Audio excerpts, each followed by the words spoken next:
right, here we are. First off, I'm just going to say, hopefully this live stream is going to go all right. I'm having a massive bout of insomnia. I've been up for, I'm not going to tell you. So I'm hopefully can stay focused. But yeah, I've been up for a very long time. Great to see you all. As per usual, yes, William Aarons, thank you very much for sending me the corrections again, because it was that one there, changing one. Yeah, I just couldn't find it. Great to see you, William Aarons from Kitchener, Ontario, Canada. Great to see you, Telemachus, Nanguea, Harold Bosma, Brian R. Smith. Did I miss any? Oh, hi, of course, Charles Latora. And thank you, Telemachus, for your the quote again. People never lie so much as after a hunt during a war or before an election. Oh, perfect timing too. Otto von Bismarck, due to the fact that great to see you, Corvinus War Gaming. Hope you're doing well. I'm going to go back to the comments here so I can hide it. Get to here, and then I'm going to start presenting the narrative right off the bat here, and we can go from there. So, like I said, yeah, hopefully I can keep focused and whatnot. We'll see. We'll see how this goes. Lord of mercy. So yeah, okay, we'll stop here. Like I said, well, I'll try to stay focused.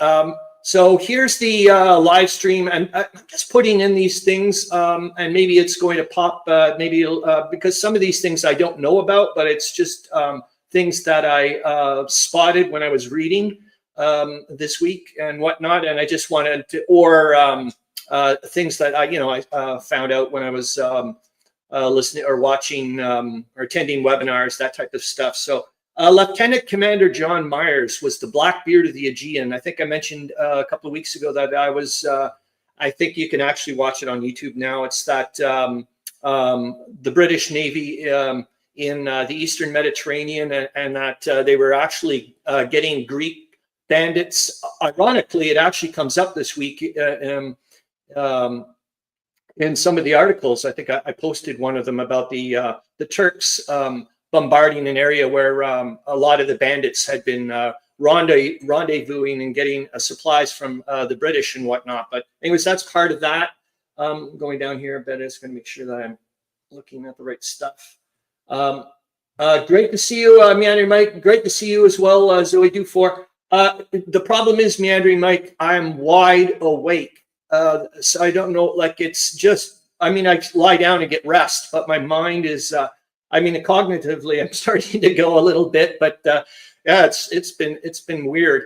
War psychosis is, I don't know if you guys know anything about it. That's why I'm popping these things in the thingamajig. Dumb bullets. I have no idea what those are. The Kerensky offensive, I know it's not going to come up for quite a while, until like what, 1918, no, 1917 or something.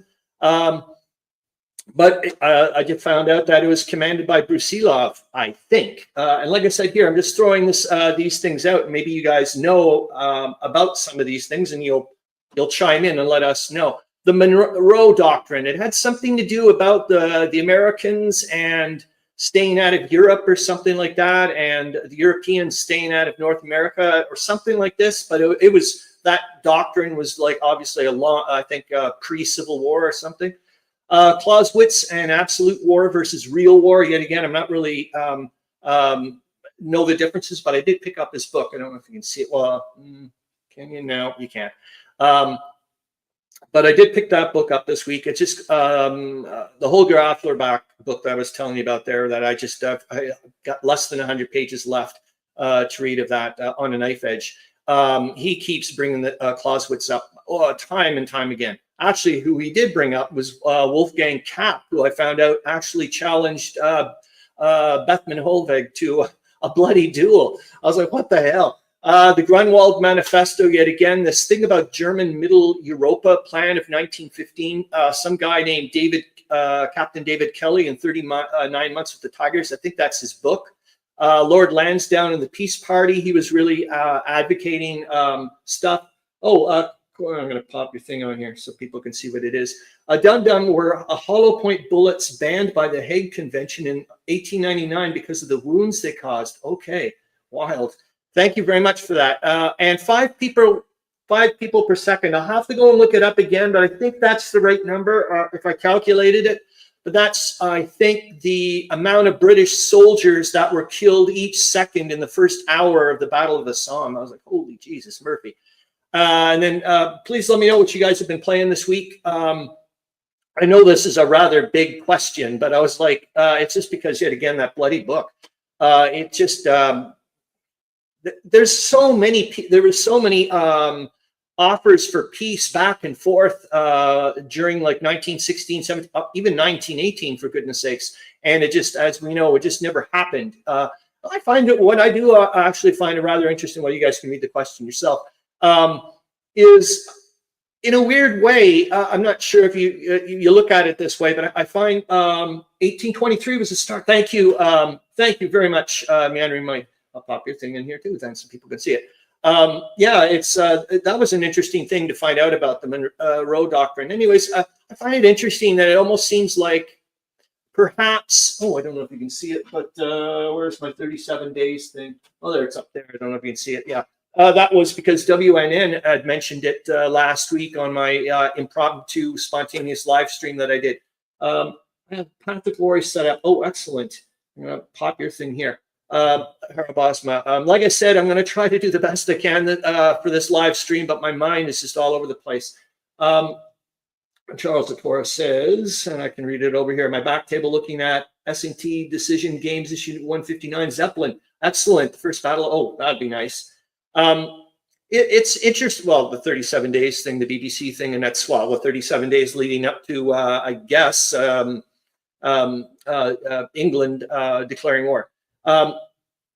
It's interesting. I find that it almost seems like all the treaties and alliances and whatnot kind of pushed the war over, pushed it over the edge to cause war. And I'm finding it interesting that now that I'm reading all these things later on, like as the war progressed, all the treaties and alliances that got set up, like, for example, the Entente said, we're not going to, no one does a separate peace. We stick to this together. All these little things. And I'm like, caused perhaps the war to drag on longer than it could have. But this is one thing I know you're going to say, some of you guys are going to say, no, that couldn't happen because, they wouldn't want to do that.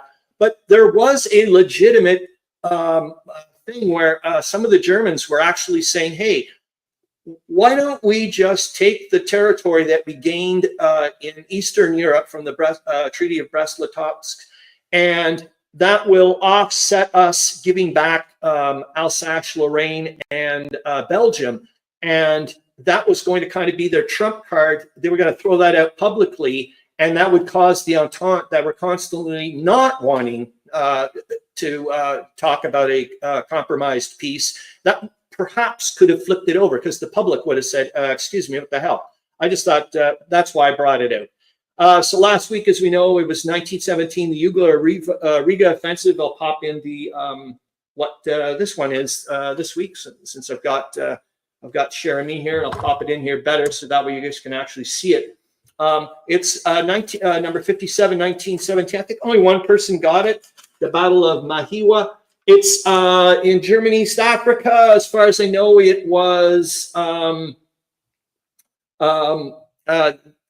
the British get their butts kicked a little bit. Unfortunately, Leto Vorbeck's forces, he won the battle, kind of thing, and caused a lot of grief. But he had so many little troops left, anyways, that it really caused him a lot of issues. And then he ended up essentially abandoning Germany, East Africa, and going towards Portugal, whatever the hell it is, whatever part of that land that was part of the Portuguese had.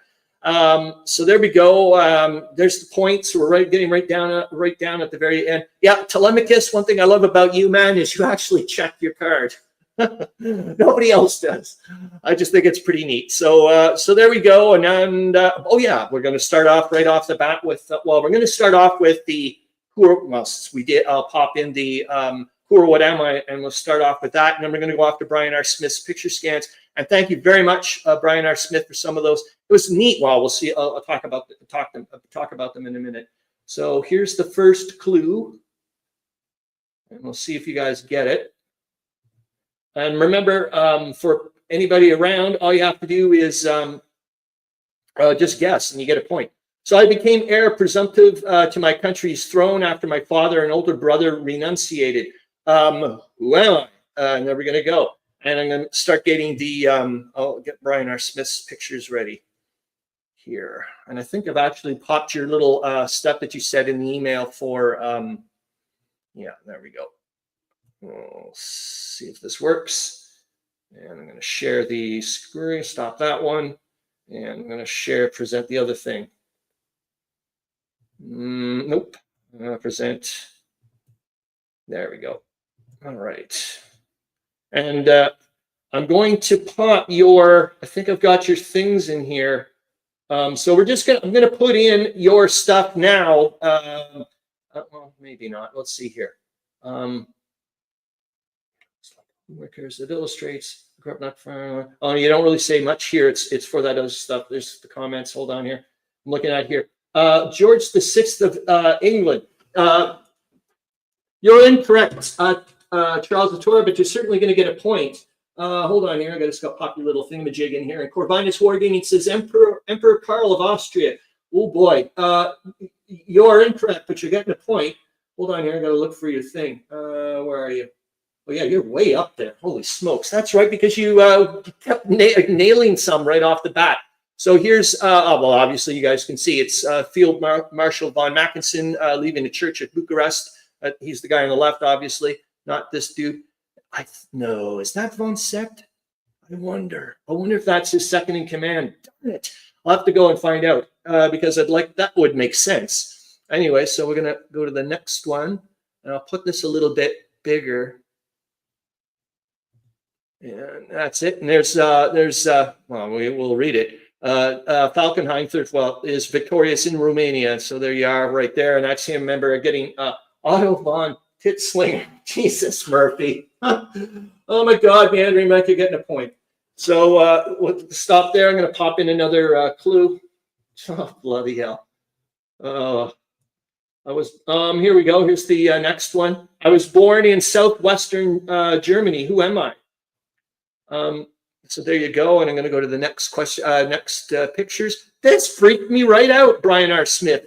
And then I clued in and I was like, wait a minute, of course, because Newfoundland is not part of the Canadian Dominion yet. They're just a straight up Archduke Franz of Austria, Harold Bosma says. No, but you're incorrect, but you're getting a point, Harold Bosma. And you're way up there now, too, because remember last week, I think you got it. Telemachus says Franz Joseph I. You are incorrect, but you're getting a point. Hold on here, Telemachus. Meandering Mike says Ferdinand the Bull. Meandering Mike, Holy Lord Lipton. That's all I got to say. You're going to find out soon enough. This freaked me right out. Oh, well, not this one yet here. The Wounded Soldier in France. It's when we get to the Gallipoli stuff here.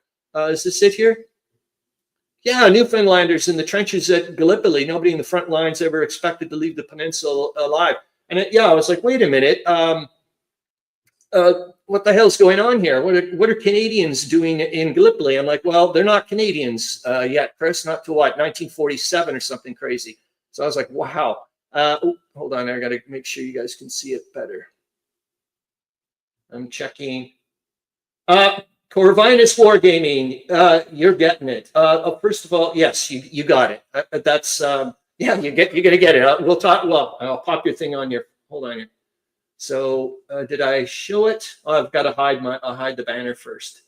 Okay. Yes, you did it. Well done, Corvinus Wargaming. Let me pop your thing in there. Yep, you get the points. That's for sure. So that's why I was saying, Meandering Mike, when you said I was like Ferdinand the Bull. I was like, oh my God, you were close. You were close. That's it. So yeah, this is well, you guys can see that. I just thought that, well, actually, I'll get rid of me so we can see the. No, it didn't really work.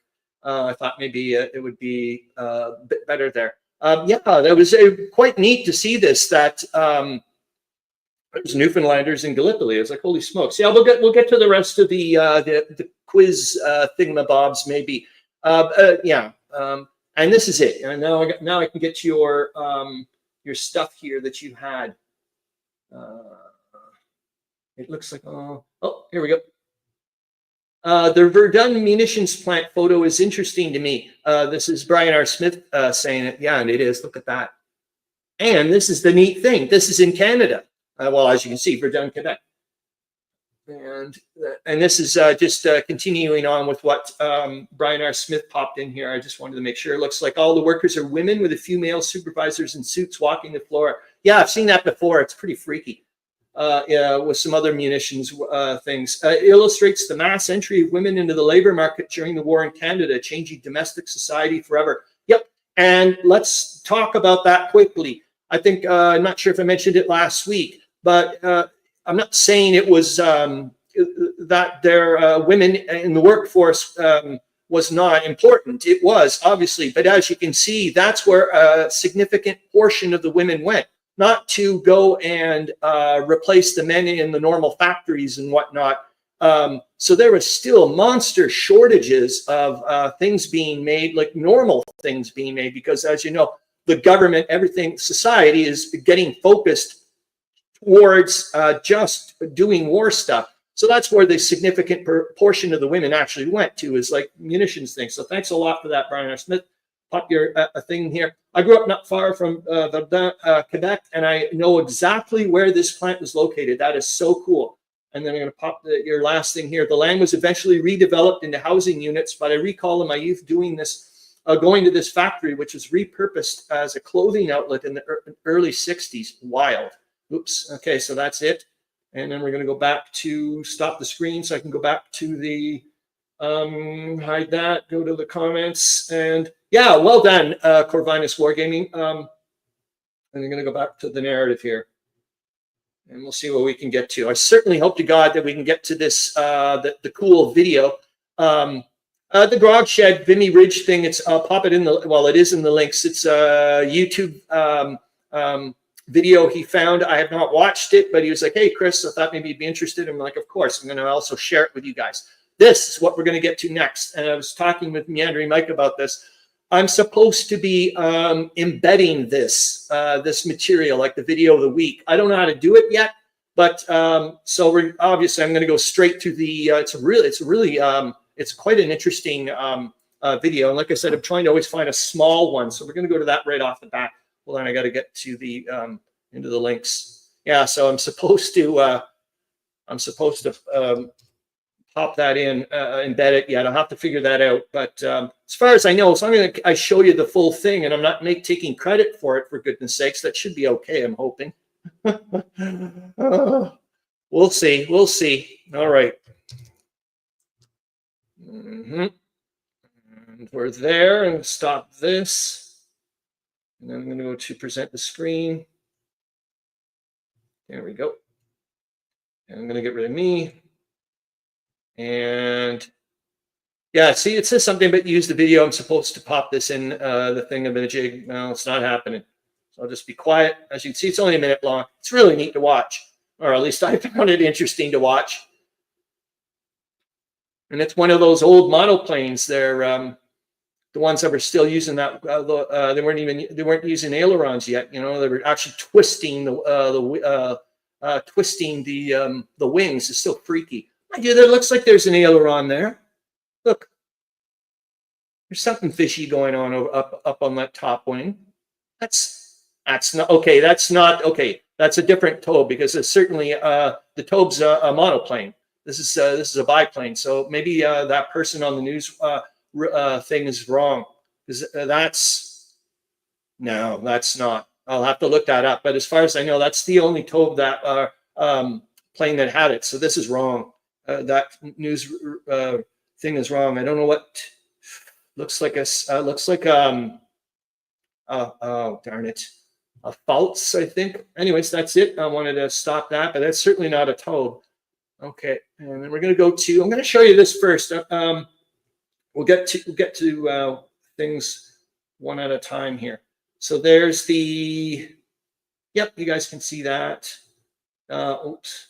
So this is, well, it's because there's stuff coming up this week. The World War I Historical Association here and there. So next week, and Meandering Mike, if you end up being on that thing, on going to the fireside chat, it's going to be weird. because it's a small thing, and just to see you in a different venue, it's going to be like, what in the world? It's going to be so neat if you do pop up, because like you said, you just became a member a little while ago. So this is coming up. Your favorite World War I books. So I'm looking forward to that for sure. And then that's why I'm not going to be able to host the live stream next week, is because of this symposium here. That's on Friday and Saturday. So I'm actually taking the day off on coming up. But I just signed up for this a little while ago. So I'm super duper excited for this symposium. That's for bloody sure. Is that really about all I wanted to show you for this? I think so. I think there was an interesting, yeah, it's weird. I've seen this person on a bloody, in a meeting, and now he's dead from, well, you can see here. He crashed on an airplane. Oh yes, they show you some really nice books here. The American cinematographers in the Great War. I'm looking at the time here, 20 minutes in. The Reluctant Soldier. I think we saw this actually on World War I Historical Association magazine, the last issue. I think I showed it there. So, well, that one there. All right, so I'm going to stop the screen again so we can go back to the narrative, and I can see what the hell we're supposed to be doing here. Doink. Doink. All right. Yep. Okay. So I did that. Now we'll go back. We'll go to the Western. Oh yes, this is the neat thing. I remember I reminded myself this time to actually save an image of the close-up for the National World War I Museum and Memorial mystery picture, because I keep forgetting. They don't show the little picture; they just show you the blow-up a month later. And I was like, well, I keep forgetting to, because, you know, I'd like to, so what we're going to do here is I'm going to go back to this and open her up. And there's the mystery pick. All right. And I'm just going to make sure that, oh, I am. Okay, goody. And then present it. There. So this was the mystery pick that they had last month. And they were saying, you know, what do you think that is? So we're going to find out what it is in a second here. As soon as I grab the link, I'll pop it in, and then we can go to the national, their news stuff. Oh, and the neat thing is after that symposium, that's going to be done a few weeks later, they're going to have a teacher's thing where you can get a certificate. And I'm going to cheat and pretend I'm a teacher. So I signed up for it, and I'm hoping that I can insert myself. Well, they're not going to know. How are they going to know, for goodness sakes? So that's what I'm going to try to do. So hold on here. I got to get in the thing. All right. Yeah, Willie Marantz, I'm so flippin' glad when we get to your ATA, what you did bring up on the ATA, because right now in 1916, there's some hardcore. Many mentions you teach via YouTube live streams, Chris. Yeah. Yeah, there you go. Thank you. All right. That's my in. All right. So there we go. Well, here we are again, but they wanted to, did I do this? Is this it? Is this all? No, did I do the wrong one? I think I did the wrong one. Darn it. Hold on here. I'm going to stop the screen for a second and go back to the narrative or something. Why did I grab the wrong? I must have grabbed the wrong one. Darn it. All this time, now we can't see the mystery pick. William answers on, oh, here, I'm going to put your thing. As long as they don't want an accredited teacher, you're a teacher. Oh, thank you, Telemachus. On Remembrance Day, November 11th, I'm going to a commemoration at my grandson's school. I'll be wearing my old dress blue uniform. Thankfully, it still fits 13 years after I retired from the U.S. Army. Cool, Professor Press. Thank you so much, Zoe Dufour. Okay, let me get back to the bloody share screen, and then we can start getting making sure that. Darn it! Well, maybe we'll do it 2 weeks from now. You'll find out what the mystery picture is, which is really. I was like, what? It's not at all what I thought it was going to be. Revisiting the Ludendorff offensives, March 1918. That's what that was the webinar I attended on Monday. Really darn good. And this is the neat thing. At the very, very end, he mentions. Oh God, it was a really good one. Well, I know it's been recorded. I don't know if they've popped it on YouTube yet. Is at the very end, he gives suggested readings. And the first one he mentions is On a Knife Edge by Holger Afflerbach. I was like, what in the world? Then the next day, I'm reading on the knife edge, and Donald Stevenson, I think is his name, was the speaker, and who's written a book. And lo and behold, in the book, the guy mentions and Stevenson. I'm like, what the hell? This is so weird. So it was a really darn good, really good thing to watch. I mean, he went through it was like a post-mortem of the entire Ludendorff offensives. It was really well done. Special Forces in the Great War. This is just a webinar that just got inserted. Like they're like, hey, by the way, this I just found out about it last week. I mean, yesterday, I think. The Battle of the Somme. These are all sources and links stuff that I've got in there. Let's go here. The most treacherous battle of the world. Let's show you that. Hold on here. That I want to get to. It's an article from the Smithsonian. Let's see where you are. Where are you? Where are you? There you are. It's a long article, but it's really darn good. And hold on here. And I wanted you guys to see it. I actually, from that, ended up ordering The White War, I think, based on, share the screen. There we go. And we'll get rid of me. So the most treacherous battle of World War I took place in the Italian mountains, and you're going to see some. It's well, these guys are ex-military, and they walk along some areas. But I wanted you guys to see this. It's in the sources and links. It is really good read. Let's see if you can see some. Look at those. Look at that. That's insanity. Corvinus Wargaming. That book, The White War, seems like the only major one on the Italian front. Yes. Look at this. I mean, that's insanity. We've said it before, too. The Italian front was probably the worst place you could possibly ever go to. But anyways, I wanted you guys to see this, and I'll stop the screen and again go back to the bloody narrative thingamajig. Oops. There we go. And I can see what the hell I was supposed to talk about. I just watched this last night, The Tank That Time Forgot, the story of Deborah, a World War I documentary by Battle Guide. Really good. Part of the Battle of Cambrai, that big, huge tank battle. That was finally cluing in on how to smash through the Siegfried line. Meandering Mike says, I've done mountain climbing, and that was a disaster waiting to happen. And then I also watched Armored. Oh gosh, I want to find out more about these things. I didn't realize how much people used armored trains, even like back in the Civil War days and stuff like that. And it's for a while there, it's almost like a mobile fort. I was like, whoa, what an interesting thing. So we'll quit, and that's. Remember, I was mentioning to you, Meandering Mike. I was hoping to God that somebody else has done a playthrough for the Soldiers game. However, it's all done on Tabletop Simulator. I watched some of it, but I'm not a big fan of watching that way. I understand why people have to do it. By the way, I don't know if anybody knows about this game. Maybe we'll see if I can find it in the sources and links so we can actually see it. But then I want to start going towards, I don't know if I have it. Well, actually, just go to BGG, what I'm saying. Because it's in my thingamajig.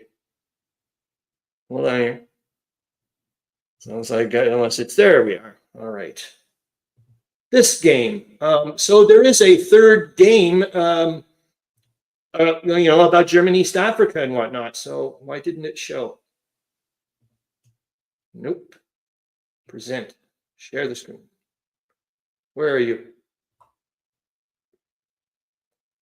What in the world's going on? Okay, there's something fishy here. Hold on. Don't tell me you're doing this funky thing again to me. Okay. Hell is going on, guys. Oh, damn it. Yep, you have that. Okay, darn it. I don't know what's going on. Why my thing's doing that again? And I'm not going to go into that crazy world of what happened before. Let's see here. Share the screen. For the love of God. Let's do this, please. I don't want to have to turn off again like we did before. My God. All right. Let's see what is going on. what did I do wrong? Okay, so we're going to go to here. Solo layout. Yeah, there's something weird, like I'm not able to add to this. Okay. Remove. And now I'm back. Let's see if that helps. No. Oh, shit. Let's see. Try alt-tabbing around. It says the browser can't access your screen. Try capturing a different screen to see if it captures. It continues. Okay. Let's see. Oh, this is going to suck. Or we just have to go straight off to the whatever thing. Damn it. I don't want to start doing that. I don't know, Mary Mike. I don't know if I hit something funky or what. Present. Share the screen. Come on, dude. Come on. You can do this. Entire window. It's showing it on my other. This is weird, man. I can't explain to you what's happening. It's flipped my screens around or something. Oh man, this is gonna bite. Because yeah, we had to do this before. I don't know what having issues. It says you darn right I'm having issues. So what are we gonna do, guys? The only thing I'm gonna say is that's what I'm gonna have to try to do. I'm just gonna end the stream, I think, and then I'm gonna go right back on. So you're gonna have to go to my because I don't really know what else to do. Window maybe get obscured. I just really don't understand what happened. No,